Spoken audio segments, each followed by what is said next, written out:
Estamos con Francisco Marín, que es vicepresidente de la Comisión de I+D de la COE y vicepresidente del Foro de Empresas Innovadoras, además de experto de la Cátedra de Ciencia y Sociedad de la Fundación Rafael del Pino.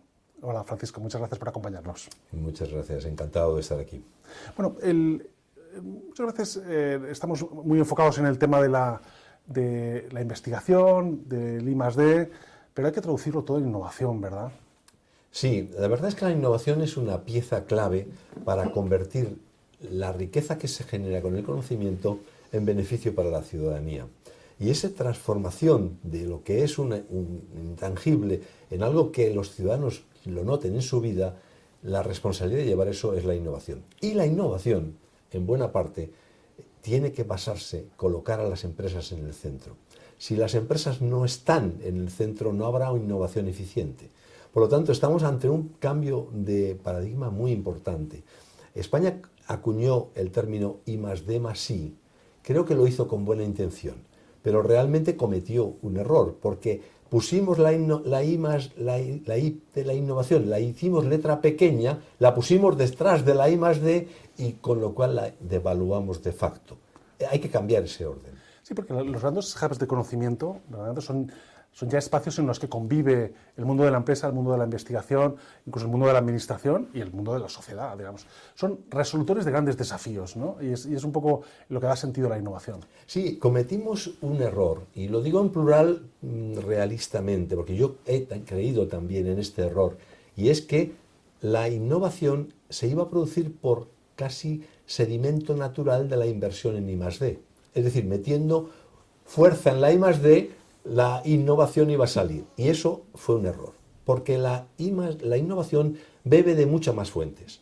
Claro que bebe de la investigación y de la transformación, claro que sí, pero también bebe de otros elementos como es la innovación social, como es la innovación corporativa del territorio, como es la propia innovación creativa de los trabajadores en el proceso productivo. Del proceso de producir hay un proceso de innovar.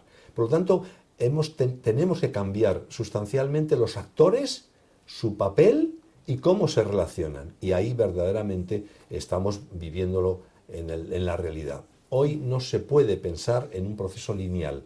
Hay que pensar en un proceso cooperativo en el que todos los actores vamos a poner al servicio de la idea lo mejor de cada uno. En esa línea hemos elaborado en el Foro de Empresas Innovadoras una propuesta que llamamos propuestas específicas de innovación, y hablamos de los 4 lados de un cuadrilátero. Hablamos del lado empresarial, del lado público, del lado universitario y del lado sociedad. Y hemos dibujado 24 rutas que salen de cada uno de estos lados, pero se mezclan todas, porque aquí no hay linealidad. En la propuesta de la empresa aparece la administración pública, pero aparece también la sociedad, etcétera, etcétera. Entonces, vamos a tener la oportunidad de disfrutar en el próximo decenio, próximos años, de un cambio radical que nos va a permitir colocar la innovación en el lugar que le corresponde. Verdaderamente, recientemente el sector de la electrónica profesional y de consumo y de la informática y de las telecomunicaciones en España pues celebraba los 50 años de su asociación, y en este periodo verdaderamente se ha producido una evolución, ¿no? Quizás había una conexión mayor en esos años 80, 90 de política industrial, en los que se entendía bien el destino común, de alguna forma, ¿no? El propósito compartido, ¿no? Y quizás hay que recuperar esas esencias, pero no hacerlo igual. Hay que hacerlo, pero de una forma nueva, ¿no? Sí, pero ha habido 2 o 3 innovaciones también en esto que nos van a ayudar. Al hablar de la innovación abierta, la innovación abierta es un concepto que parece obvio. No es tan fácil, porque fíjate que lo que produce es pensar que las grandes corporaciones no pueden basarse en la generación de su valor solo en lo que tienen dentro. Tienen que invitar a que el resto de los actores, y ahí está toda la cadena de las startups, todo el mundo del emprendedurismo, y hay que invitar a estos a que se sumen al empeño. Y abierta significa plural. Y la idea de tener innovación abierta nos va a permitir acelerar muchísimo el rendimiento. Además de eso, hemos hablado de la territorialidad. El mundo es abierto global. Yo me acuerdo cuando empezábamos a pensar en cosas que hacíamos para España o para... Y ahora, ¿quién invierte en una empresa que no tenga un proyecto global desde el origen? Estaríamos equivocados. Por lo tanto, había apertura, globalidad, capacidad de disponer del conocimiento. Otra de las grandes ideas. Antes el conocimiento estaba restringido a unos pocos. Hoy, a través de las redes, de la capacidad de generar ideas y de compartirlas inmediatamente, hace que todo el mundo tenga acceso al conocimiento. Por lo tanto, con esos tres patas, universalidad, apertura y, digamos, innovación territorial, yo creo que el mundo nos va a cambiar muchísimo. En telecomunicaciones tenemos la gran responsabilidad de ser los transportistas de todo esto. Es decir, nada sería posible si no lo hiciéramos. Pero es verdad que ahí hay que tocar en la última pata de todo esto, que es la regulación. Porque si queremos que las telecomunicaciones sean absolutamente útiles para el servicio que nos viene, debemos de regularla, porque es necesario regularla, ¿eh? Yo no estoy partidario de la desregulación, estoy partidario de la regulación con un objetivo, que es justamente ponerla al servicio de esa universalidad del conocimiento. No entiendo, ¿qué haría falta para que las telecomunicaciones estuvieran más al servicio de esto? No, lo están. El problema es que a veces se encuentran con barreras, digamos, regulatorias derivadas de la burocracia, derivadas de la incomprensión que tiene el establecimiento de las redes, por ejemplo. Nos encontramos con que algunos ayuntamientos, algunos territorios, le ponen objeción a la generación de redes que llevan el conocimiento al último rincón. Afortunadamente en España hemos sabido obviar ese problema haciendo que en los satélites del Hispasat estén llevando la fibra, perdón, que en este caso no la fibra, la banda ancha hasta el último recodo del planeta, en este caso de nuestro territorio. Es decir, tenemos que mejorar en ese tipo de barreras que obstruyen el crecimiento de los mecanismos que facilitan que la información llegue a todos los lados y a todas las personas. ¿Y qué pasa a la hora de comprender el conocimiento de los otros actores, ¿no? O sea, es verdad que el empresario realmente no acaba de entender bien la tarea del científico, el científico no acaba de entender bien la tarea del empresario, la administración yo creo que no... Bueno, no sea duro, pero en el sentido de que también tiene que aprender a comprender mejor la tarea de los dos. Y hay una última pata que quiero tocar después, que es la de los inversores. Pero, ¿por qué es tan complicado que se entiendan, que dialoguen? Mira, porque no se les ha puesto a trabajar juntos, porque hemos creado estructuras cerradas. Te he hablado de la innovación abierta como un mecanismo, como una medicina contra eso. Pero hay más. Desde el mundo empresarial, se entiende de una manera un poquito, bueno, pues un poco sectaria a usar la ciencia. Pero es que desde la ciencia no hay ninguna motivación para ponerse a colaborar con la empresa. Luego yo, donde la prioridad le doy, motiven a los investigadores para que tengan interés en trabajar con los... La empresa es mucho más pragmática. El día que la empresa vea en los investigadores una cierta cercanía, un acercamiento, lo va a usar, pero por puro pragmatismo. Lo que tenemos que hacer es motivar al investigador. El día que le demos incentivos en su carrera profesional por trabajar con la empresa, ya verás cómo eso se rompe. Y además de eso, tenemos que intentar romper todos esos problemas que tienen que ver con la propiedad intelectual, con la propiedad industrial, que sigue siendo atávicos, viejos, de una época que no corresponden con nuestros... Luego tenemos, fijaros la cantidad de cosas que tenemos para cambiar. Bueno, hay mucho que hacer. Hay una figura, por ejemplo, que es habitual en el mundo anglosajón, que es este profesor que es una eminencia en su ámbito tecnológico, pero que al mismo tiempo ha sido emprendedor, ha montado sus startups, por supuesto es consejero de todas las grandes corporaciones que toque, y además es inversor también. Esa figura es muy difícil de encontrar en España. Las hay, pero es mucho más difícil de encontrar en España. Las hay, pero me vuelvo a remitir a lo de antes, porque el éxito profesional del investigador no está en el camino con la empresa. Y las personas nos movemos por incentivos que tienen que ver. Tú empiezas la carrera investigadora y ¿cuál es tu éxito? ¿Dónde quieres llegar? No te encuentras nunca a la empresa en ese camino. Luego será anecdótico que alguien lo haya hecho.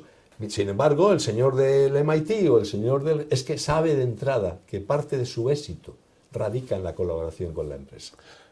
Francisco, estamos en un momento muy, muy incierto, de mucha incertidumbre, ¿eh? Que también eso es un momento de grandes oportunidades, ¿no? Pero cuesta encontrar el camino para, en el foro de Gartner reciente en Barcelona, un ponente que decía, mis clientes me están pidiendo cuál es el siguiente paso correcto. Y yo creo que es la frase que mejor define este momento. La gente no sabe muy bien cuál es el siguiente paso correcto, ¿no? En materia de innovación, ¿qué guía podrías dar tú? ¿Qué referencias podrías dar tú? A ver, para mí en ese terreno no podemos ser muy imaginativos, porque la innovación tiene que responder a necesidades reales de la ciudadanía. Y en ese sentido, hacer proyectos tractores que resuelvan problemas grandes, es lo que yo creo que hay que enfocarse. Es decir, no se trata de investigar lo que a mí se me ocurra, ¿no? ¿Qué problemas tiene este país? ¿Cómo puedo yo hacer una solución? Detrás de ese proyecto tractor aparecerán las tecnologías y aparecerán las soluciones. Luego la prioridad es detectar dónde quiero actuar. Luego viene cómo quiero actuar. Y luego tendré que decir cómo lo financio y con qué actores. Pero no se puede ignorar el mecanismo transformador que tienen las ideas de resolver los problemas que tiene nuestra ciudadanía. Creo que esa es una parte importante. Y lo segundo también tiene que ver con la ciencia, con la innovación abierta, la ciencia abierta. Olvídate de inventar la rueda. Mira a ver cuando tengas ese problema, quién lo tiene resuelto o cómo puedes colaborar con quien lo tiene resuelto, porque eso te va a dar aceleración. Si yo quiero resolver esto y pregunto al mundo quién lo tiene ideas al respecto, voy a ir más rápido que si quiero empezar yo. Es curioso porque muchas empresas que dan el paso, que se atreven y que entran en el diálogo global de tecnologías de vanguardia, dicen, oye, realmente cuando te atreves, tampoco hay tantos que estén ahí, ¿no? Y se puede conseguir, ¿no? En España tenemos alguna gente en fotónica, que es una tecnología absolutamente de punta, o en cuántica, o en el espacio, que son realmente líderes. Luego no podemos pensar en que somos incapaces. Lo que tenemos que ser es decididos, pero en una dirección correcta. Insisto, si yo me pongo a hacer algo que no tiene un sentido, digamos, lógico, y esa responsabilidad es difícil, lo más probable es que tarde. Hay quien plantea, oye, tenemos que mejorar las posiciones de España en los rankings globales de innovación, ¿no? Y dices, bueno, el problema no es tanto adelantar a los que tienes por delante, sino casi que no te adelanten los que vienen por detrás, porque vienen muy fuertes también, ¿verdad?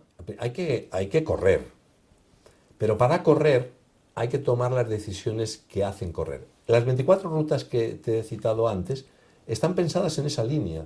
¿Cómo voy más deprisa? ¿Cómo hago que no tenga por delante en el European Innovation Scoreboard a países que no tienen sentido que estén por delante? ¿Por qué países más pequeños han pasado por delante de nosotros? Porque han elegido políticas específicas acertadas. Luego, lo nuestro es elegir. Y la verdad es que me preocupa mucho que no seamos capaces de decidir cuando creo que tenemos el diagnóstico. España ha hecho el diagnóstico de esto casi por activa y por pasiva. Lo que nos falta es tomar decisiones. Por ejemplo, ¿podemos dejar la fiscalidad de la I+D y de la innovación fuera de la ecuación? No, porque es uno de los movilizadores incentivadores más rápidos. Pensemos en la fiscalidad. No que nos quedemos pensando en que eso está fuera de la ecuación, en eso que decíamos antes de la globalidad. ¿Cómo se mete el territorio? ¿Cómo se meten la sociedad civil en la innovación? Hay mecanismos, pero hay que ser atrevido y falta atrevimiento. Oye, ¿cuándo tenemos ese ecosistema de inversión, de capital riesgo, que verdaderamente se atreva en esas operaciones de más de 10, 15 millones de euros cuando ya las empresas tienen que irse ya a Estados Unidos o a Reino Unido? Europa ha hecho una gran apuesta por eso con el Nestec. Nestec está hecho justamente son miles de millones, que es derivado de todo el cambio que ha hecho Europa con la nueva Agenda Europea de Innovación. Tiene que ver con que no vamos a crear empresas para que luego se nos vayan. Ese es el lema. Entonces yo creo que tiene que haber mucho dinero. España ha comprometido 1.000 millones para el Nestec. Y claro, con esa se puede hacer cosas. Lo que no se podía hacer antes es con 10 millones o 12 millones. Pero si España tiene 1.000 millones ahora y Europa tiene varios miles de millones, vamos a hacer eso. No nos faltan ni ideas, ni nos faltan gestores, ni nos faltan emprendedores. Nos faltaba mucho dinero y sobre todo, fíjate que es un abstracto, que no es el dinero, es la decisión. Una última cuestión, Francisco. Esos temas, me gustaría saber esos temas que tú, también como inversor y como prescriptor de inversiones, estás siguiendo de cerca. Si aparece una buena oportunidad, yo hoy me tengo que posicionar. Dime esos temas de los próximos 2-3 años, un poco qué temas no se te pueden escapar. Yo creo que España tiene una oportunidad increíble en el dato. O sea, la gestión del dato es un mundo infinito, pero es que puedo hablar del dato médico, puedo hablar del dato productivo, puedo hablar del dato, el que sea, el de tráfico. Y ahí tenemos buenos gentes, tenemos buenas aproximaciones. Luego para mí, el dato, la gestión del dato es uno de los líneas a seguir. Luego está todo el tema absolutamente emergente que tienen que ver con el IoT y toda la gestión de la sensorización, que tampoco son tremendas barreras de entrada, no tienen barreras de entrada. Y ahí hay mucha creatividad, muchísima creatividad, dato, IoT y para mí bio. Si yo tuviera que elegir 3 líneas para inversión, estarían en esas 3 cosas. Estupendo. Francisco Marín, vicepresidente de la Comisión de I+D de COE, vicepresidente del Foro de Empresas Innovadoras y experto de la Cátedra de Ciencia y Sociedad de la Fundación Rafael del Pino. Muchas gracias por la conversación y por tu amabilidad al dedicarnos este tiempo. Un placer. Muchísimas gracias.